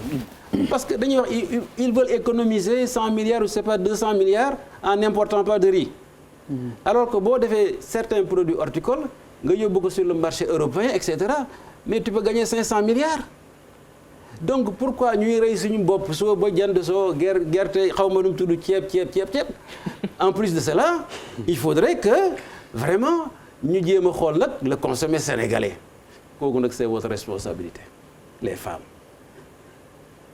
waaw ñun dañoo soxla qualité tam. qualité baa ngi fi. man par exemple damay ñëw bu may ne sama kër tey damay togg laaxu bisaab sama doom yëpp daw. man mi dama koy lekk lu bari. alors que mais. dina gaaw a sàppi. man dama ko bëgg lool non pas toujours. tàmmuñu ko. xam nga la femme sénégalaise ak am solo. am na loo xam ne il faut ngeen bàyyi ko. man bu ma toogee laax bu nit ñëwee lan laay wax ci kër gi. waaw mooy le problème. yooyu dafa am solo. habitude la. laaxu bisaab ak yooyu. ay ñala nga consort. mais nag loolu xam nga fan la war a commencer. xam nga fu mu war a commencer suñu aéroport bi ñu commencer boo fa ñëwee xam ne fii kat lañ la fiy jox ngay xéwloo ko. fii la meññee ci réew mi boo demee ci yeneen aéroport yi boo wàccee la fay ñore lañ lay jox waaye fii boo fi accès lu ñore wut fii lañ lay jox alors que donte kii ñëw daf koy lekk biiram daw sax benn jour mais mu xam ne lii moo am ci réew mi mu commencé koo bëgg xam nga lu ma gën a frappé bi ma njëkkee dem Inde hôtel boo dem saabu yi ñuy sangoo ñoom ñoo ko defar mais Maroc gi fii dañuy defar saabu oui le marché n'est pas ouvert ñu fa ay saabu de luxe teg fa et cetera Maroc gi seen saabu ngay lekk seen ngay sangoo seen kii ngay lekk ci aéroport bi alors te yooyu yëpp yaa de am na ay solution mën nañ ko trouver mais il faut que ñu déggoo ci biir réew mi waxtaan xool ba xam nan la ñuy def parce que Sénégal vraiment réew mu mën a dem kanam la quoi. dëgg la très bien ñu waxtaanee beneen ponk monsieur le ministre boo ñu ko permettez. parce que avec plaisir ñu séq ak yow jotaay te duñu waxtaanee wàllu politique. am nga ci jaar-jaar am nga ci vécu am nga ci dund macha allah bala ñu ñëw ci parti bi nga taxawal ñëw également ci yeneen i ponk mu dam benn laaj rek mooy dañ la xamee ak Ablaye Wade. bon ba jëmee jamono après nga jël sa baal ma jël sa yoonu bopp ñëpp bëgg a xam ndax yaa ngi koy dégg. ah waaw avant muy dem France sax maa moo waxtaan nañ waaw moom mooy sama baay mooy sama wasila ci politique. te yaakaar naa ne bu joomul sax fan yii danañ déggante bien que génn naa PDS mais maa ngi moom c'est autre chose. ba tax nga génne PDS ko mën na ngaa toog ci wetam gannaaw mu ngi fi woon ba léegi. waaw xam nga loolu moom bon beneen affaire la expliqué naa ba sonn bon mais. loolu parce que xam nga dafa jaaxal ñu bari. ñu bari ñu génn PDS ñu bari fi mu nekk yaakaar nañ sax génn ma PDS ba léegi. dëgg la. parce que loolu sama relation ak Ablaye Wade moo mel noonu. lu yàlla def la daf ma bëgg sopp ma bëgg ko sopp ko. mooy sama maître à penser. mais ci wàllu politique tey sa parti ak ligne de démarcation. mais avant loolu sama ko permettre rëccoo li nga génn PDS. non rëccuwuma ko parce que comme disait l'autre le plus mauvais service qu'on peut rendre à son maître c'est de lui rester fidèle éternellement. il faut que yow nga jéem sa wàllu bopp bien que c'est pas facile. est-ce que ñu bari dañu jàpp ne fa mu la gën a soxla yàgg ñu mel ne yow fa ngeen ko wanee ginnaaw. déedéet du loolu parce que xam nga nit ku nekk nit la dafa am loo xam ne dañ maa tooñoon bu baax. ñoom ci biir parti bi. waaw te nañ ma tooñee woon loolu rek laa mënoon def pour. tooñ ji lan la woon. ah ànd ak samay nawle waa Linguère ñu décider lii la ñuy def ñëw ba ci ko am ñu ko diñ ne du loolu. nga gis sa bopp. waaw parce que bu ma toogoon ci biir sama base sax dañ may bàyyi te man amul mooy sama base. loolu moo taxoon ma bàyyi PDS mais encore une fois. mais est-ce que Wade waxu la nga dellu si waat. non vraiment waxuma loolu mais dañuy gisante dañuy waxtaan et cetera. bu la waatoon ak ciiru baay bi mu am ci yow di nga ko fekki. tu sais comme disent les autres beaucoup de gens nee nañu Abdoulaye mënu ma koo bañal dara on verra bien. yaa ngi déggante Karim. Karim non. gëj naa koo dégg nag depuis avant élection présidentielle. 2019. waaw boobu laa gëj a dégg quoi. et la ligne du PDS tey nan nga ko gisee en termes de contribution. ba tey c'est le plus grand parti pour man. mais leadership lañu amatut. c'est le plus grand parti. est-ce que Karim mën na ko incarner leadership bi. ah bu ñëwee. bu ñëwee bu ñëwul. bu ñëwul nag il faut que ñu seray pexe yaakaar naa quoi ñoom ci seen biir. yan genre pexe par exemple est-ce que parti bi du tas du fi jaaree nax saay. wala ñu consacrer quelque monsieur le ministre da nga mel ne ku bëggatu sori ci wax ji ndax bi ñu nekkee ci gerte geeg ceeb bi yaa ngi ci doon débattre bii de ay aar rek lañu may de mais bi moom mais nag gerte geeg ceeb bee gën a wóor parce que bii kenn xamul parce que moo ñu ci nanguta wax lu ñu jàpp gerte geeg ceeb bee gën a wóor d'accord naa ak yow de ak soble si ak soble si xam nga monsieur le ministre boobu gën a wóor de man le PDS dama ko sama le PDS ñun xam nañu ne moom da nga ëmb kees say Abdoulaye Wade loolu leer nañu mais nag day baax nga leeral ñi nga xamante ne ji ay soppe la ñu nekk fu nekk ci réew mi ba ci Jolof gi nga cosaanoon ñu baree bari dëkki laa jàppal tànk fonk la am fuñ la teg ñenn ñi am ci ñoo xamante ne sa génn PDS neexu leen donte expliqué ko am ci ñoo xamante ne am nañu yéene xam foo toll ak Abdoulaye Wade foo toll ci wàllu politique day baax aussi nga expliqué leen. am na ñu bëri sax dañu wax da nga delloo ci sa bàyyi delloo ci sa bàyyi waa Jolof am na ñu may wax loolu bon mais. sa xel nga on sait jamais on sait jamais dans la vie. mais man ba léegi jàpp naa ne PDS mooy parti bi gën a mag ci Sénégal. mais leadership la ñu am. leadership la ñu amul fi mu nekk mooy seen problème. est-ce que Karim Wade bu ñibbisi woon fi mu ne nii conditions yi daje ba mën a doon candidat ci présidentielle di nga ko fekki. on sait jamais comme ne nga politique on dit jamais. jamais bon bu ñëwee on verra. de toute façon mais temps yii ñu ngi doon annoncé sax sa proximité ak Macky Sall parce que dafa waxoon ne yow la ñu bëggoon jël pour nga peser un peu sur la balance avec Aly Ngouille Ndiaye. qui est resté le maître incontesté maintenant de Linguère. est-ce que waxtaan ngeen ci loolu. temps yii yëpp ni ñu ko doon waxtaanee. kenn du ma utiliser bi entrisme bi amee. kenn du ma ki utiliser dama xeexee nag. weesu naa loolu. mais am nga ambition toujours pour Linguère. pour mairie non mairie pare naa ci xanaa xale yi kay. je suis plus candidat à la mairie. lan moo tax nga ëppale sa bopp nekk maire. non ëppale wu ma ko saa yi dama far def li ma war a def ba pare naa ci léegi kay y a la nouvelle génération ñu béy leen ñu dem. est-ce que am na ñuy gunge tey foofu. cette nouvelle génération am na ay xale quand même parce que ñun bu moyen parti au pouvoir ñu ñëw plus conseil municipal ba la mairie. am na ay conseils municipaux dans pratiquement toutes les communes à Linguère.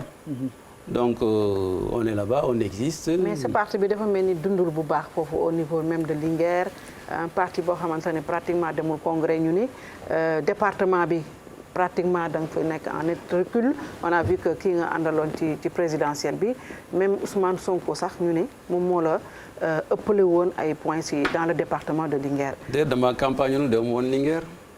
da ngaa campagne wul. campagne ma fa.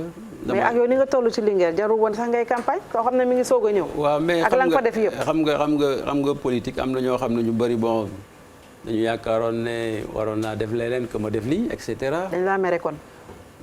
bon pas mere parce que ba léegi ñi nga affection ci man ne bon toujours ñu ngi may woo et cetera c'est vrai que sama parti amagul doole parce que amuma xaalis.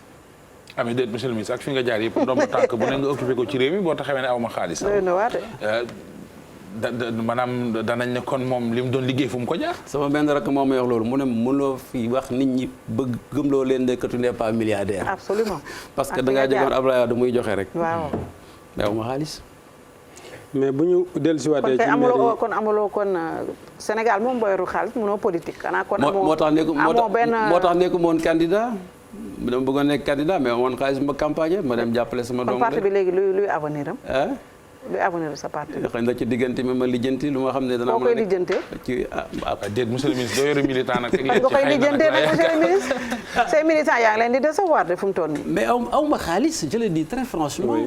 mais sa militant nañ cotiser bu dee am nga ay militant nañ cotiser. waaw nit ñaa ngi cotiser ça dépend man parti bi ma ko créé yàggul. mais est-ce que bu doon xaalis Abdoulaye Wade en 2000 dina ñëw au pouvoir. waaw mais c'est différent dafa fekk mu def traversé joxe xaalis lu dul jeex Abdoulaye Wade opposition dara fab keesu xaalis joxe ko moom jeex mu football ko. mais boole woon na ci aussi cette volonté boole woon na ci bëgg bi boole woon na ci implication. waaw tout ça c'est différent. les circonstances ont changé. léegi réew mi neneen la tëddee. Macky Sall la ngi nii def fi ñett nekk fi président de la République. qui vous dit que demee mënuma yeewu rek man nekk président de la République. Macky nag daa am xaalis avant. Macky yeewu rek nekk président. Macky Sall dafa sillonné le Sénégal aussi. ak xaalis bu bëri. man yaakaar vraiment man gënumaa xam Sénégal. mais yeewuwul rek ni lay ni cëpp nekk président. mais dafa mel da ngay nelaw monsieur le ministre. man je suis déçu man bu ma la déggee nii ngay waxee nii. non enfin pour être déçu mais ñi ànd ak man ils sont pas déçus ils comprennent. amoo xaalis kii mais loolu dafa yomb trop aw ma xaalis dafa neexul jàppale nit mu naan la xëy na mën naa xëy nekk bu dee xëy na kay ki lay jàppale moom it mën na ne xëy na mën naa xëy nekk président. alors man de su ma la doon jàppale nga ne ma xëy na mën naa xëy nekk président. c'est ça le problème may xëy na mën naa xëy. mais monsieur le ministre attendez c'est-à-dire que ñun ñëpp ay il faut wax nañ koy dégg. wax dafa am déggin. moo waxee loolu. am na noo xam ne woon ko man moom ko war mën a déggee. parce que bu ma demee ba génn sama projet de société. ba kii di président de la république di ci jël. te du bii rek la la ci mos a jël. xam nga ne kooku li ma yàgg a wax man Macky Sall yàpp naa ne maa ko dàq yore réew mi. dàq naa maa ko dàq yore réew mi. maintenant nag il s'est passé des choses. mooy campagne électorale bi weesu. je le dis très franchement aw ma woon ay moyens pour dem campagne électorale. ban xaalis la solo am ci politique c'est-à-dire que tey jii est-ce que du danger. xaalis moom oui mais est-ce que tey jii homme politique. ginnaaw discours bi nga xamante ni moom la laaj ak parcours bi nga xamante ni moom la laaj est-ce que tey jii du benn aveu d'impuissance wala d'échec nga taxaw rek ne awma xaalis objectif bi ma bëgg ci politique du ma ko am est-ce que xaalis bi tey li jiitu du nit ñi nga xamante ni xëy na yàlla am na lu mu leen dénk ñu nga wan leen projet de politique bi ak benn conviction ñu ñëw rejoindre idéal boobu ñëw jàppale si la est-ce que loolu du liggéey bi est-ce que du nit ki ci wut. effectivement réew moo war a am yor xaalis. effectivement mais loolu li weesu la parce que may créé sama parti liñ ci teg pour que élection présidentielle ñëw dafa gàttoon. waaw mun mu faa dajale 60 millions yoo xam ne am naa kii. maa ngi doon pour caution ak parrainage. am naa sax ay parrainage yu bëri yu bëri ma dem jox ko candidat Madické Niang man mi ngi may déglu. mais comme léegi dañu nekk ci phase bu bees vous comprenez. et j'ai une ambition pour le Sénégal damay wax ne un ministre j'étais ministre. ministre pour man ouvrier politique la wax naa ko fii seen kii ma maintenant je vais être architecte mooy jiite réew mi. j'ai cette ambition jusqu'à présent dara dañu ci. donc comme ni nga ko waxee fii ak 2024 danaa jéem a créer les conditions. pour que man ma mën a yore Sénégal mais gis nañ fi ay parti doguma la ay parti ay mouvement yoo xamante ne ji actualité politique fu mu amee ñu dégg leen ci. moo xam communiqué la moo xam dañuy intervenir ci médias yi mais c'est très rare ngay dégg ñu ne la tel nit telle personne ci parti de l'espoir et de la modernité la bokk. wala ñu ne la communiqué bi parti Moussa dem congrès. ah déjà donc xam nga loolu it te mi ngi bëgg a yàgg nag ndax veillu élection présidentielle nga ko taxawal. waaw léegi. bu amee te actualité. woo leen ma invité samay militants ngeen gis samay responsable. loolu yomb na de. xanaa ba nga leen invité xam leen. beneen laaj nga it. mais man attends ñi ñu xam. ñi ñëw ci télé yi. yéen leen invité. woo les responsables ne envoyé ñu quelqu'un. mais ñooñu dañoo yor ay parti yu mag yoo xamante ne nii. parti structuré ñu xam ne kii mooy le numéro 2 kii mooy le numéro 3 ñu xam ne parti bi mi ngi fi. kii mooy chargé de communication bi kii mooy voilà. mais parti bi yow rek lañ ci xam. yow amul kenn koo xam ne mi ngi ci parti bi koo xam ne boo waxee turam fii ñi ñuy déglu dinañ ko xam. léegi ci ngoon. kan mooy sa numéro 2. léegi ci ngoon bi nga xam ne maa ngi waaj a ñëw ci émission bi. Chérif comme naan wax ak sama chargé en communication. non bu parti bi wala sa jëm bopp. sama parti. sa numéro 2 kan la. sama numéro 2. wax ko da nga koy nëbb bu feeñee rek gars yi jënd ko wax ko da nga koy nëbb. bon ça c'est pas le plus important. bul tas partem. sous peu de temps vous allez voir tout cela. La stratégie du leadership éclatée. On n'est pas encore très bien organisé pour dire la vérité. waaw li ñu wax ak samay responsable mooy ci biir koor gi barki démb rek. bi nga xamee ne sama rak Ousmane Sonko ñëw na fa seet si ma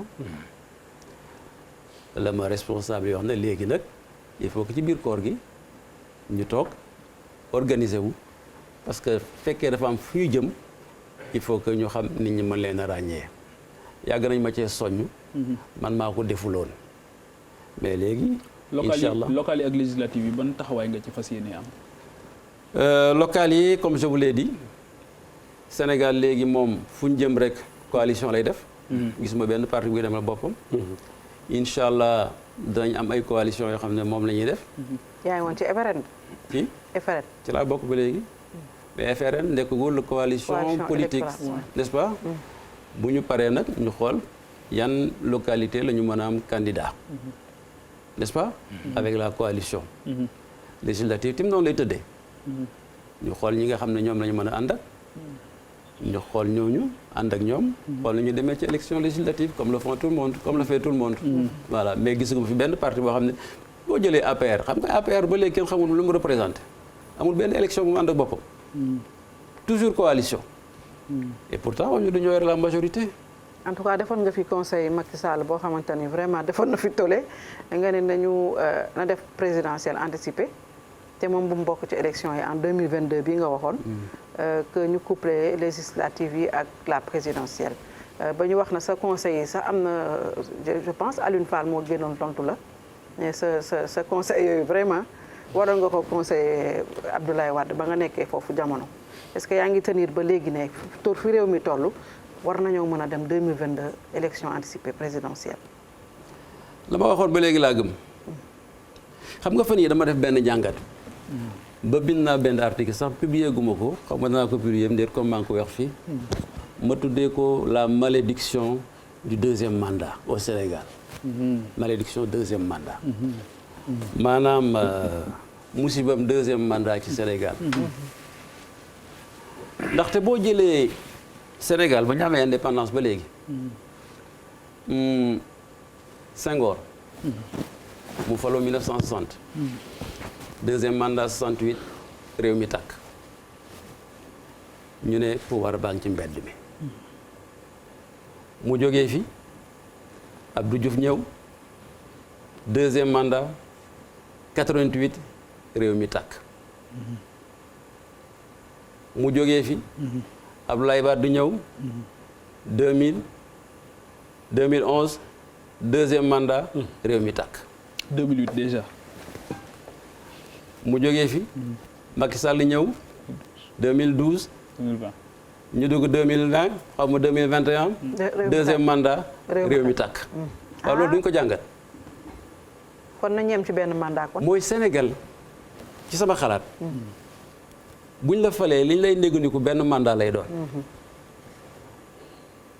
benn mandat boobu bu jeexee ñu gis ne yow la nga leen digge woon defoo ci lu bari wala fa nga xam ne fa nga jëmee réew mi seen yaakaar da cay tas askan wi jóg taxaw wax nañ dëgg di comme nag léegi deuxième mandat moom malédiction la nañ yem ci benn ah am na professeur Ibrahima Sow yàlla ko fi yàlla yërëm moo ko fi daan wax théorisé man góob ma ko à l'époque mu ne nañu def benn mandat 7 ans bokk bu ñu defee loolu tim nañ xool deuxième mandat bi moom naan lañ koy régler président de la problème bi République. est-ce que mandat bi la wala ce qu'on fait du mandat. ah man daal le constat est là que je pose sur la table il faut que nit ñi xalaat ko lan moo waral loolu yaakaar bi nga tuddee sa parti bi muy espoir lan moo tax nga yaa ko wax léegi muy yaakaar bu tas. c'est-à-dire lan nga jàpp ne ci comportement ñi njiite. ndax kii wut day yee yaakaar ju rëy. waaye dañuy gis ne bu yoree di doxal yaakaar jooju mën naa tas. mën naa deñ lan nga jàpp ne moom mooy tas yaakaar bi. xam nga boo fekkee na nga faloo ñu def le président de la République. ngay dagaan ni ñu koy waxee. nga wër réew mi ku nekk nga wax. danaa def lii. maa man lii maa man lii. parce que kaddu. ci lay fal nit ci la bokk. dëgg la. xaalis ci lay fal nit ci la bokk. dafa am benn historien bu rëy France moo ko wax. arme xeex. ci lay fal nit ci la bokk ñett yooyu ñoo joxe pouvoir. moo tax ma leen di wax sànq aw ma xaalis. ñett yooyu ñooy joxe pouvoir. bu fekkee ne nag yow da ngaa ñëw ci démocratie nga wax ba sa kàddu fal la. ñu négal la nga def juróomi at wala nga def juróom-ñaari at ñu xool ne la nga waxoon bañ lay fal mi ngi teppeeku yaakaar ju tas am na te lii nga xam ne moo fi xew fan yi loolu ci la bokk mooy xol bu fees ci askan wi seen yaakaar ju tas ndax ki jiite da dul am ñu am xam-xam wala ñu mën wala ñu bëgg wala moom ci comportement wala arrogance bi ñu doon reproché à un moment donné par exemple ci régime président Abdoulaye Wade est-ce que loolu. ñaar laa jàpp moo ko def. waaw. xol yi rembat. ak naqar. rembat mooy. fees xale yi ñu dig leen emploi am xëy amuñu ko. économie bi commencé nërmeelu. ñuy dem bitim réew di dee ci géej gi mënuñoo dellu si. malheureusement. xam nga man dem naa keroog centenaire mosuma gis lu mel noonu dama xale yi ne ma père maa leen woy ñu ne ma pour dem ñun fii moo ñu gënal ñu dee que ñuy dem dee géej. fii moo ñu gënal ñu dee fii waaw moo ñu gënal dem dee géej. waaw fii de di nga am bàmmeel. ñoom ma ko wax ay xale yu ndaw xam ne ay milliers man mosuma gis lu mel noonu yàgg nañ manifestation mais c'était la première fois amuñu xëy coronavirus bi ñëw yokk ko tëj leen amatuñ fu ñu jëm amu fu ñu waxee muy benn ñaareel bi bokk ci ñi ñu jiite à mon avis manqué jukkoy kilifa yore jukkoy seef bokkuñ jukkoy kilifa ak jukkoy seef dañoo bokkut mooy li ngay wax sànq xam nga réew dana dem ba xam ne ndaqar toll foo xam ne am na noo xam ne bu ko njiit ma waxee day mel ne leen xoñoñal mooy li président Macky Sall def opposition yi man bu ngeen ñëwee bu ngeen ñëw damay dem ñi nga xam ne yow yaa leen jabootee ñu ne suñu amee naqar nañ génne kayitu sekkit bu xonq waroon na leen yow miy njiit li dañoo am naqar nga ne man bu ngeen ko génnee itam gisuma ko discours yu ndaw yooyu ñàqu yi bu ngeen ñàquwulee ma te xaw a bëri ci ñoom mooy ñoom dañoo bëgg a nekk seef mais duñ kilifa maanaam duñ jéggal duñu gëmm duñu am yërmande léegi nag boole ci ñi nga xam ne tamit dañoo nekkoon ay yaakaar ci sénégalais yu bari muy Khalifa Sall ñu xañ ko ay wareefam muy Karim Wade ñu xañ ko ay wareefam ki nga xam ne ci moom la ñu gën a ëpp yaakaar ci opposition muy Ousmane Sonko ñu bëgg ko fab ndax saxaay ko ñu ne nag doy na loolu moo explosé loo Sénégal kon ñoom gouvernement ñoom ñooy responsable li am li nga xam ne fii moo fi xew ci fan yi te li ma ci jàngat mooy xalif général des Mourides Sëriñ Mountakha Mbacké maa ngi koy nuyu di ko ziar daf leen a jàngal ñu lan mooy kilifa li ma wax léegi ndaxte bi mu yónnee Sëriñ Bassirou mu ñëw seet si ñun FNR dafa ne na nga leen wax ne waxuma ak ñoom ndaxte maay seen waajur waxuma ak ñoom ndaxte samay sëriñ la waaye nañu jàppale Sëriñ Mountakha Mbacké simple citoyen mooy ñëw di leen ñaan ngir réew mi dal jàmm am ki dafa gën a wax loolu rey na la looy waxati parce que bu doon maay seen waajur def leen ñu def bu doon maay seen sëriñ def leen ñu def mais dafa fab loolu lépp teg ko fële ne simple citoyen kon képp kuy jiite réew mi loolu war nga ko ciy jàngat ëllëg si biir c'est vrai yàlla mooy fal mais dafa am fu nga koy jaarale ñu jottali ko mooy nit ñi bañ a jaawale kilifa ak kon ñi nga xam ne ñoo la jottali li nga xam ne moom la yàlla namm ci yow da nga leen def ay nawle. très bien monsieur le ministre dégg nañ wax ji mais comme waxtaan wi dañ koy séq ak sénégalais yi toog di ñu seetaan ci suñu ay plateforme dañuy dem seeti ci internet bi ana nan la ñu dundee émission bi dana am ay laaj yoo xam ne dinañ la ko laajit nga tontu ci Mamadou. laaj yi nu mu tëddee ak voilà présence am fu gaa yi toll. voilà gars yi nag ñi ngi réagir moom ñi ngi réagir mais surtout rafetlu bu baax waxtaan bi ak dal geeg waxtaan gu am solo bi nga xam ne wax na ko fi mais li gën a am solo mooy question yi ñuy dajale dañ ciy njëkkee rek sànq bi nga doon wax ci mbirum parti démocratique sénégalais ndaxte question yu bari yi ñu jot nee nañ ndax yaa ngi liggéey ngir jéem a dajalewaat parti li ñuy tuddee la grande famille libérale. retrouvailles famille libérale yàlla xam na ne de dox naa ci ba muy soog a booba génnaguma PDS dem naa seeti Idrissa Seck ñaari yoon seeti naa ñoom Doudou Wade wax ak ñoom Serigne Mbacké Ndiaye wax ak ñoom Oumar Sarr ne leen daal PDS daal li fi xew c'est un gâchis xoolal li fi yëngatu ci politique lépp njabootu Ablaye Wade lañ waaye nañ góorgóorlu mu bañ a tas xanaa dañuy catu ñu dugg wala dañoo liggéey alors li ma ci jàpp du ma justifier Idriss Seck parce que ma wax leen tey lu ma waxoon c'est très important à l'époque bien que li mu def d'accord ma ci mburoog soow mais saf suukar fi mu nekk nag moo tax day wax rek mel na ku maa koy tooñ ci période boobu mu ne ma lii nga xam ne ñu ngi koy def de nga di ko dox yow parti bi ñëpp jox nañ la cër nangam et cetera amuloo kenn xaar ma yàlla mais bu sottee moom ma ko wax de Macky Sall moo ko war a jiite parce que mooy président de la République moom la yàlla jox cër boobu moom ma ko wax waaw loolu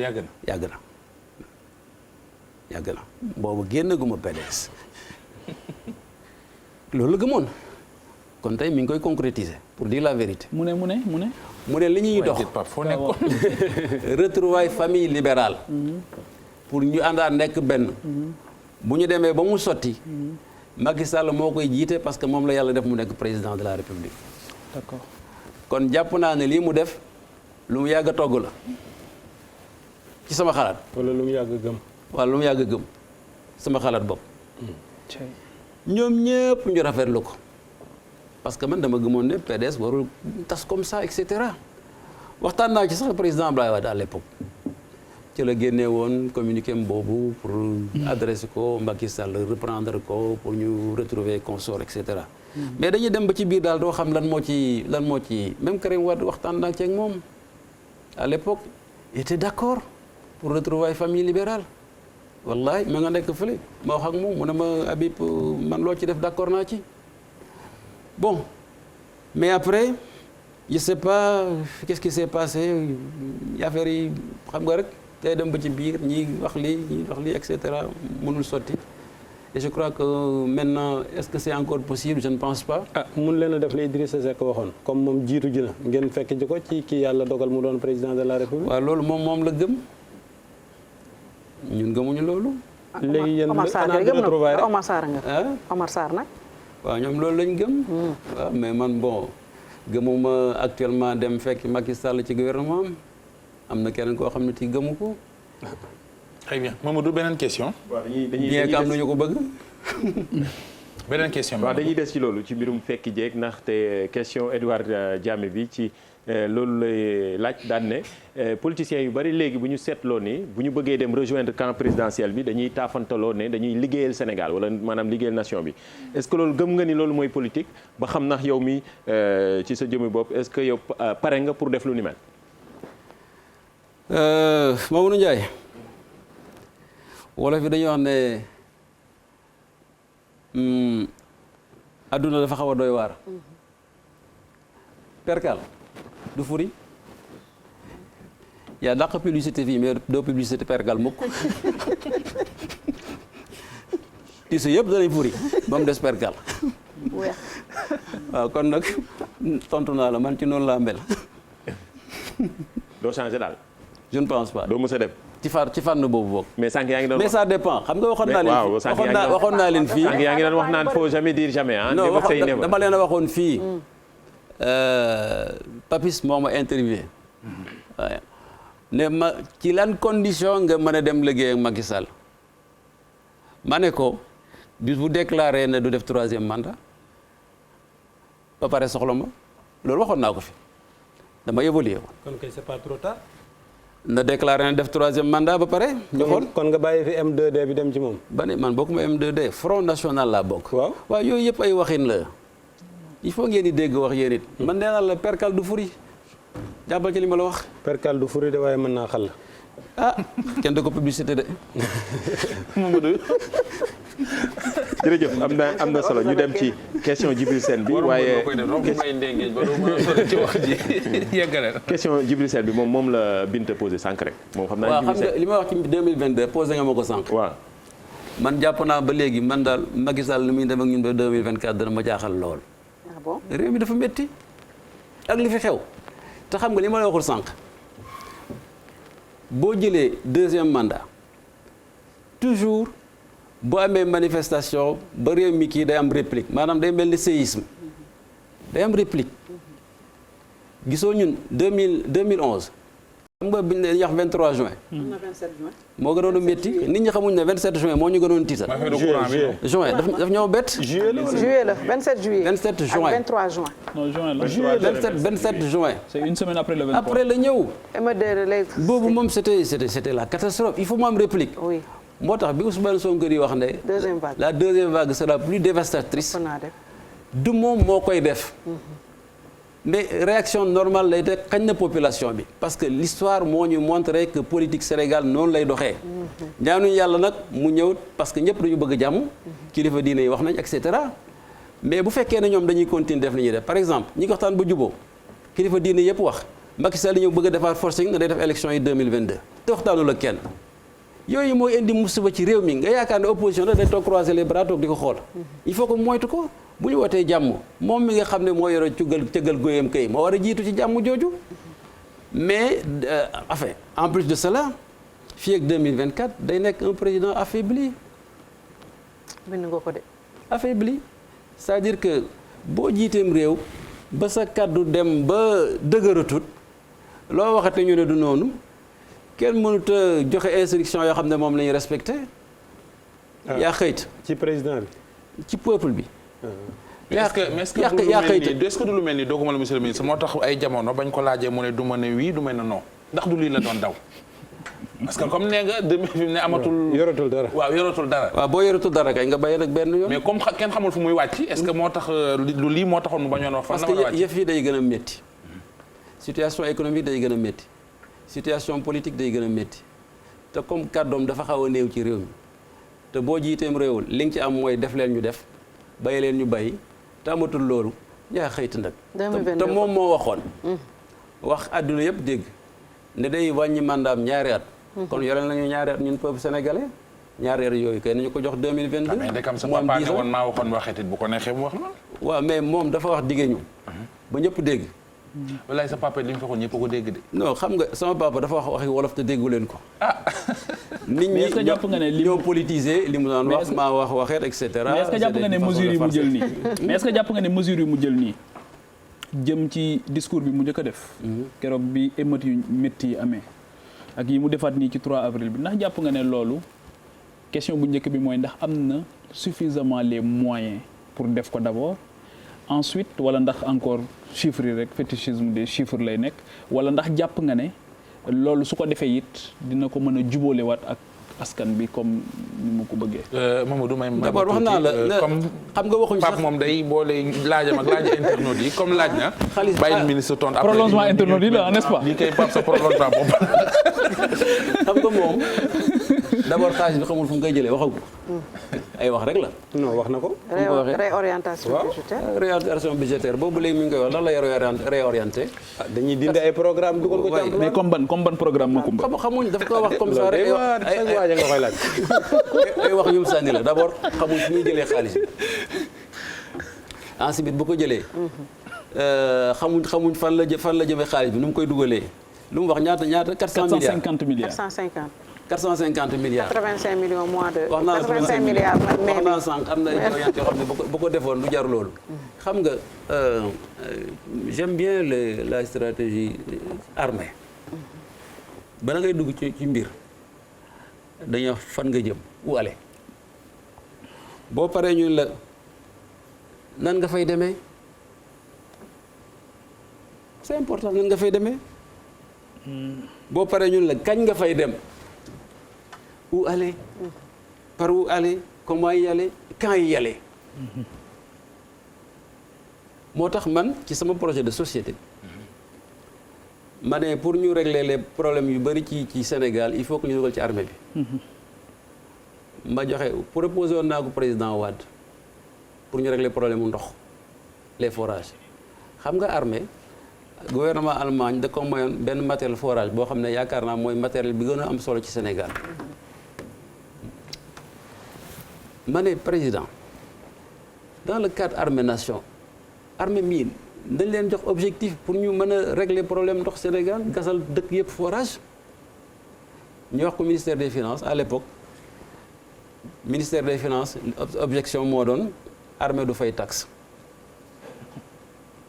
alors que le problème est simple augmenter le budget de l'armée augmente le budget d'investissement de l'armée nga ne ko fii ak 5 ans dama bëgg forage bu ndox buñ ko tudd ci Sénégal ñu régler la ko léegi waaw mais xam nga loolu tam dagguma la loolu la ñuy wax mais kuy jënd ay dàll yu soldaar yi sol di ca wut loo mos buñ la joxee ay forage tamit comp bi waaw foog nga wut ca loo mos sécuriser gouvernance bi. attendez yow li ngay wax c'est autre chose. ah mais armée bi la. attends on sait forage xam nañ lu muy jar forage xam nañ lu muy jar. ay dalit xam nañ lu muy jar. mais buñ ci bëggee comp monsieur le ministre dañuy am dogu la même buñ ci bëggee kan moo ciy comp. ñoom ñi soldat non yéen it dina non dañuy laaj rek monsieur le ministre. ñun dañuy je connais bien cette armée. dégg naa xam naa li ngay wax.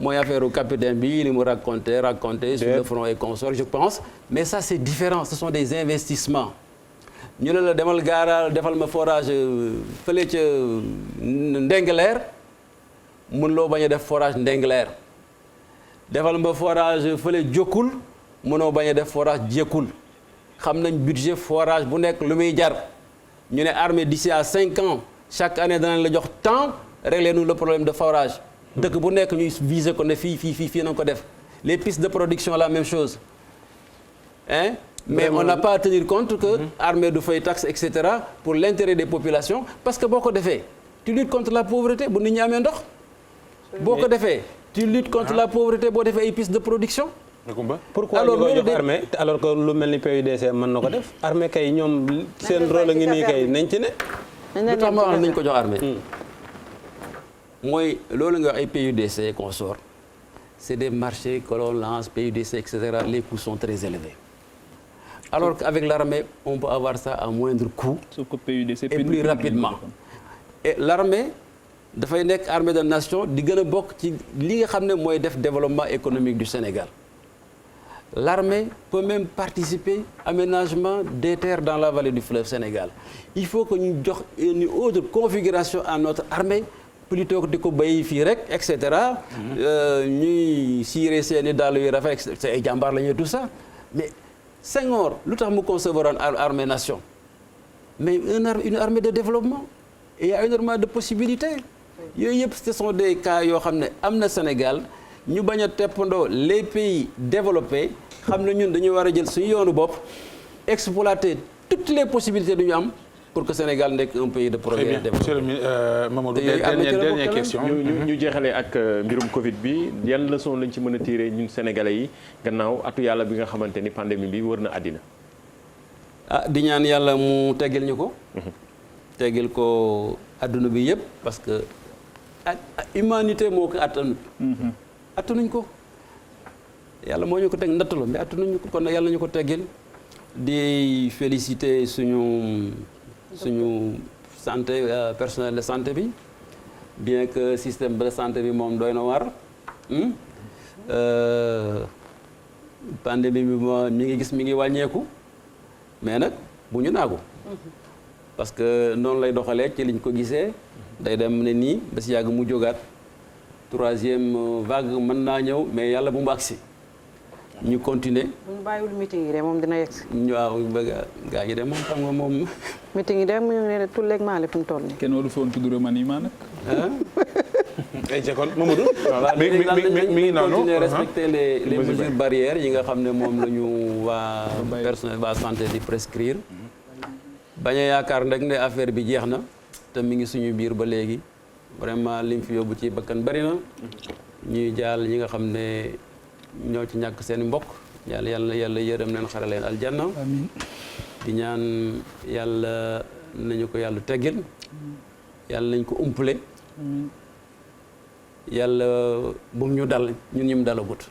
ñi mu tëral yàlla may leen wér ba ñu dellu seen njaboot. dellu seen yitte ñaan ak moytu doo nga fi nekk nag pour loolu ñaan moytu. waaw maa ngi lay gërëm bu baax a baax. jaajëf gërëm naa la di gërëm internautes yeeg téléspectateurs yi joxaat leen dig daje ba mardi prochain incha allah. jërëjëf gërëm également ganu Déclic mu nekkoon ancien ministre de la République Habib mais malheureusement daa am plateau bu ci war a topp maa ngi jégalu baax baal ma jàll xoolal. damay tënk rek régie baag may topp rek damay tënk rek benn point jàll xam nga yow mënuma laa bañal dara. waaw mais ma rek seconde ndax moom dafa démissionné woon ci comité de suivi Covid force Covid 19. le 31 mars bi la ñu waroon jébbal seen rapport mais nee ñu mënut a am ndax. dafa am ministère yoo xamante ne la ñu wone ak lu ministère des finances joxe bokkul ba ñu ngi laajaat ay complément d'information ministère yooyu ba léegi mënuñu koo indi la taxoon nga démissionné xëj na lii la woon wala boog leneen la beneen bi mooy ñu koy waxee ethnicisation ak waa ethnicisme bi ñuy wax fan yi mu juróon coow loolu si biir réew mi ñaar yooyu rek laa bëggoon jàngat. waaw xam nga léegi li ma doon wax. ça m'a fait une révélation may démissionné ci communauté bi président de la République woon na ma insisté pour que ma toog mais góob ma ko woon ma ne ko mënuma ko c'est pas possible parce que sa gars ñi ni ñuy liggéey dimbale wuñ la sax yow bon. lan nga nemmeeku woon. D'abord je peux pas les gêner quoi. maa naan mbay liggéey bi jeex na kay waaw naan je peux pas les gêner naan mbay. leerul de. leerul de loolu population mooy apprécier. mais est-ce que réew mi je ne peux pas les gêner est-ce que du ma ko téye tamit.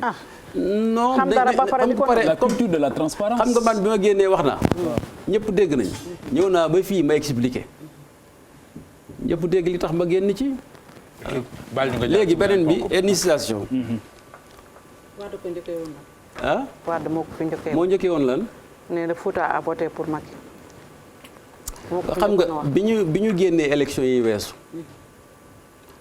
da ngeen maa dégluwut dama ne nañu def nañu def gouvernement de consolidation de la nation mais kenn dégluwuma parce que dama am yu ma doon dégg am yu may gis ma xam ne bien que conflit ethnique gëw ma ne mën naa am Sénégal dañ koy wax rek mais nation day toll foo xam ne fii bu amee ay fissures il faut que ñu jéem ko réparer moo tax ma ne woon nañu def gouvernement de consolidation de la nation kenn déglu ma mais léegi dama évoluer il faut des institutions de consolidation de la nation. Voilà. Des institutions de consolidation de la nation. li ma ci boole mooy wax naa bu yàgg depuis 10 ans ma ne ñi nga xam ne ci daara yi la ñu jógee ñu jàng arab ci suñ kaw lañ jëm ñu jàng tubaab parce que ni ñu tëggee état bi. trajectoire bi mu jël ñun ñi nga xam ne 1% la ñoo accaparé pouvoir état yëpp ñi jàng arabe ak alxuraan ñu leen xamu leen dara dem leen toog fële loolu day yàqum réew développé naa ko beneen bi mooy ndaw ñi yi nga xam ne ñoo fi ëpp ma ne ñi ngi def conseil national de la jeunesse et consorts amul solo nañ ko réformer def les conseils de la jeune les jeunes conseils de la république nga xam ne ci gox yëpp la ñuy jógee ñu élire leen de façon démocratique ministre di fa jaar di leen exposer seen politique chaque année président de la république di fa jaar di wax quelle est sa politique muy échanger ak ndaw ñi pour que ñu xam ëllëg si biir nan la ñuy mënee tëyeem réew mais loolu pour ñu def ko il faut ñu supprimer des institutions nga dindi conseil économique et social amu fi benn njëriñ nga dindi au conseil des collectivités territoriales amu fi benn njëriñ députés yi dañoo ëpp 150 députés ëpp na ci Sénégal 100 députés doy na bu ko defee nga defaat au conseil religieux auprès du président de la république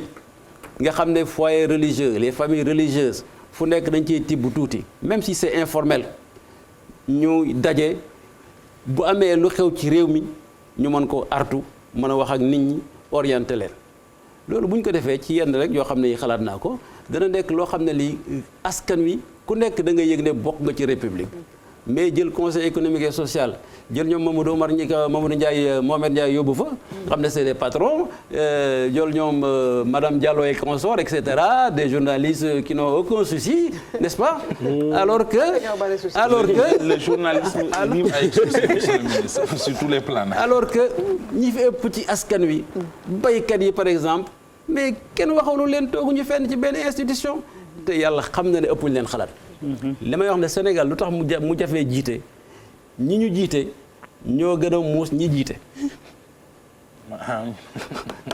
ñi jiite. ñoo gën a muus ñi jiite. ñi leen jiite. parce que wolof mooy wax ne boo muusee bay wax na nga xam ne am na ku muus toog di la déglu. kenn mënu fee ndax kenn. donc bu ñu defee yooyu des institutions boo xam ne mooy dëgëral nation bi ñëpp yëg na ñu ngi ci yaakaar naa ne problème yi nga wax yi ñu fi am yëpp danañ ko dépasser. pourvu que en attendant ma nekk président de la République Macky Sall dana ma dégg parce que li ñuy wax ay conseil la man li nga xam ne dama ko yore ci xalaat dama koy bind tasaare ko wax ko mu jël ko def ko peu importe. da nga am vécu bi. en tout cas ñoo ngi lay gërëm bu baax a baax. merci bëggoon nañu gën a yaatal waxtaan wi mais heure bi moo ñu dab laaj bu mujj rek kooku moom maa koy ñaan sama bopp. nekkatoo ministre looy liggéey. Bon vous savez man je suis un fonctionnaire au cadre de l'administration. N'est-ce pas je suis à la retraite. Ah d'accord. Je suis à la retraite. Bonne pension de retraite. Bon, une bonne pension. Non, bonne pension de retraite. C'est un problème au Sénégal. Il faut que ñu régler li may regretter parce que dama yàggul fonction publique. xam nga ban problème lañ nar a am. bu ma nekkoon fonction bu ma faree toogoon tuuti parce que j'ai benn yoon laa dugg sama bureau fonction publique. benn yoon je vais vous raconter comment ça s'est passé vous voulez. parce que bi ma ñëwee dama fekk bureau ba yëpp jaxasoo lakk et cetera ma ne bon fii mënu ma fi nekk. lu ko lakkoon xam. ma ne bon il faut que ñu defaraat ko le temps ñu koy defar et cetera bon c'est une vieille histoire ma daal di fay jógee mais bu fekkoon dama fa toog pension retraite moom danañ ko xoolaat parce que problème bu rëy la ci Sénégal war nañ ko xoolaat quoi. parce que j'ai un ami là moom c'est un inspecteur des douanes mu ne ma bip ma ne ko mu ne ma da ngay fay 1 million 200 pendant 30 ans. yow rek ñun la 200 000 mu ne moo tax ñuy dee. ay pension égale pression comme ni ko ñantu ko ñu ngi lay gërëm bu baax a baax. mais je suis très content bu baax ci wuy si bi ñu bàyyi la sa kàddu gu mujj ci émission bi. di leen sant ak bu baax di leen gërëm di nuyu waa Sénégal yëpp di nuyu waa Jolof nga xam ne ci laa bokk ma ak yow suñu mbokk yi. di ñaan yàlla Sénégal suñu réew mi yàlla def fi jàmm mu jëm kanam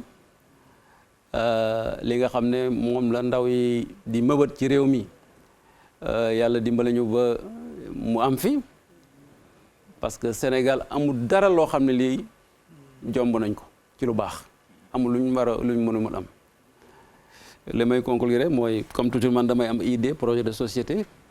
dama nekk ay journaliste dama ne même nguur gi pouvoir war na amaat beneen considération ci presse mooy considérer que la presse est un facteur de développement moo tax sama projet de société dama ne état dafa war a am benn sorte de contrat avec la presse parce que da ngeen def mission de service public sans ñu toucher à votre indépendance par exemple lutte contre Covid. consommer sénégalais les jukko yi ñu defaraat ko mu ala mënuñ koo defar mukk te presse bokku ci parce que communication moo ko yor nga jël exemple bari dama ne bu ñu yeewoon par exemple ñu ne chaque jour à 11h civisme la ñuy def télévision boo ubbi moom ngay gis rajo boo tujji moom ngay gis moom ngay dégg journaux bu nekk moom ngay def c'est à la une bu ñu ko defee pendant 1 an nga gis affaire yi commencé soppeeku mais il faut que état di investir dans la presse comme ni muy investir dans l'agriculture comme ni muy investir dans la santé parce que da koy jàppale ci développement. très bien. loolu bokk na ci suñu xalaat. jërëjëf muy xalaat bu rafet. voilà jërëjëf ñu ngi lay gërëm bu baax a baax. merci bien. mu nekkoon seen émission Déclic ci mardi bi Macoumba maa ngi lay gërëm. di rafetlu ni nga ci àndee ak ñun. Adja Binta gërëm la bu baax a baax Pape Djibril ñu it kontaan nañ torop ñoo ngi lay gërëm. gërëm gan gi bu baax a baax mu di moom nee na bip dama cee ñëwatoon jaar waaye noonu lañ koy wooyee fële ca Jolof mu di bip donc monsieur Habib Sy ancien